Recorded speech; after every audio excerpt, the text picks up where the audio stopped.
Howdy, howdy. We have another edition, and today we are going to solve one of my problems that I've been having with my wire caddies, or spools, however you want to put it. Let me go ahead and show you the problem. Here is my main problem. I have spools everywhere. I got a spool there, spool there. Heaven knows where else I got spools. But we're gonna solve that. So we come over here, and of course, being a guy, I just started cutting things. Y'all can relate. Cut these to 6 inches.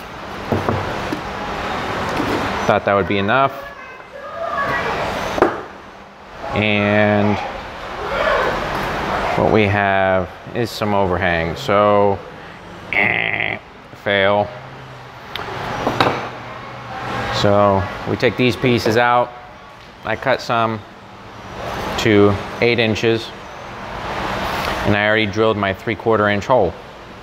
Now I did make sure, because this is pallet wood planks, I measured both my holes off the bottom of each side so that they're in the same spot.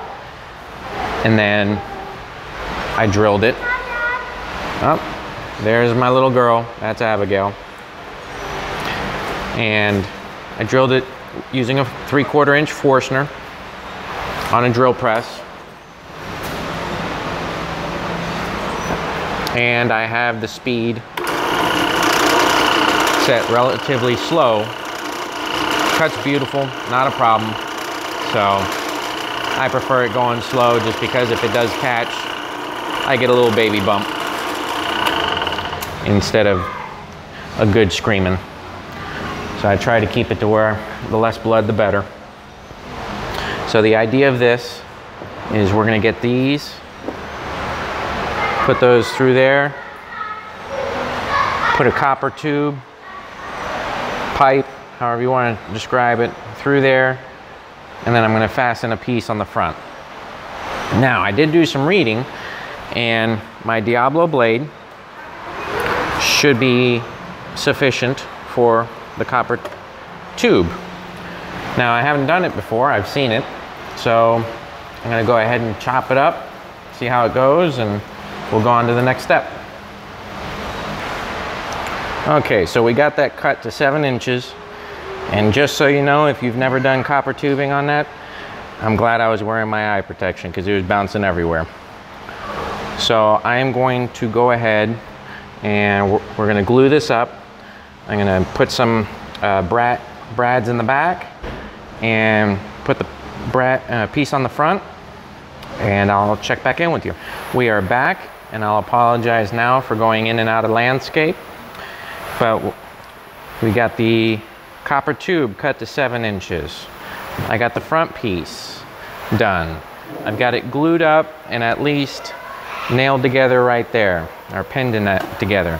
Now I tried, now my angle is 30 degrees just because that particular day my table saw was taking way too long.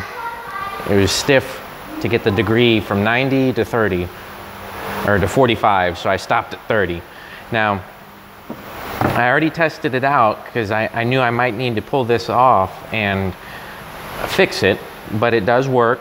Now, the issue I was having is because this isn't screwed in, it was pulling away. So I am going to go ahead and screw this in, finalize it up, and I'll show you the finished product. And then we have the finished product. So I put the 2 screws in up top to fasten that in.